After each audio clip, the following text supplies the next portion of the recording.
সেই কাজও আমরা কি শুরু করেছি?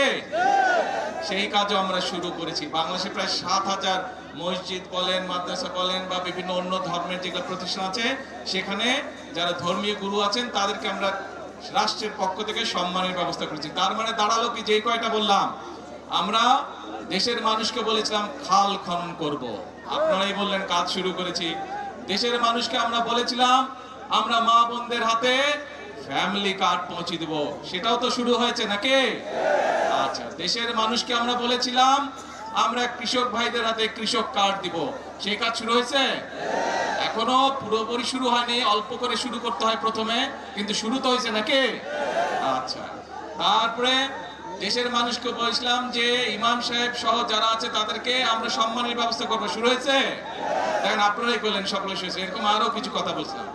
তার মানেটা দাঁড়ালো কে?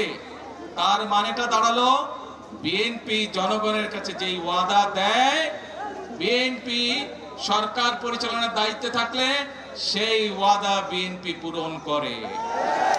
আমি এখানে সেই 2001 সালের নির্বাচনে আমি বরুড়াবাসীর সামনে দাঁড়িয়ে বলেছিলাম যে বরুড়া আর আমার জেলা বগুড়া দুটো উচ্চারণ অনেক কাছাকাছি।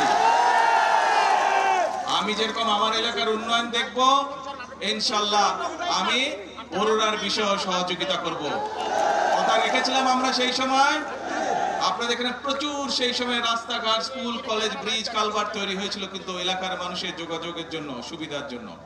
এখন প্রিয় ভাই বোনেরা, যেই কথাটি বলছিলাম, অর্থাৎ বিএনপি দেশের জনগণকে যেই কথা দেয়, বিএনপি চেষ্টা করে মানুষের সামনে সেই ওয়াদাটি রক্ষা করার জন্য।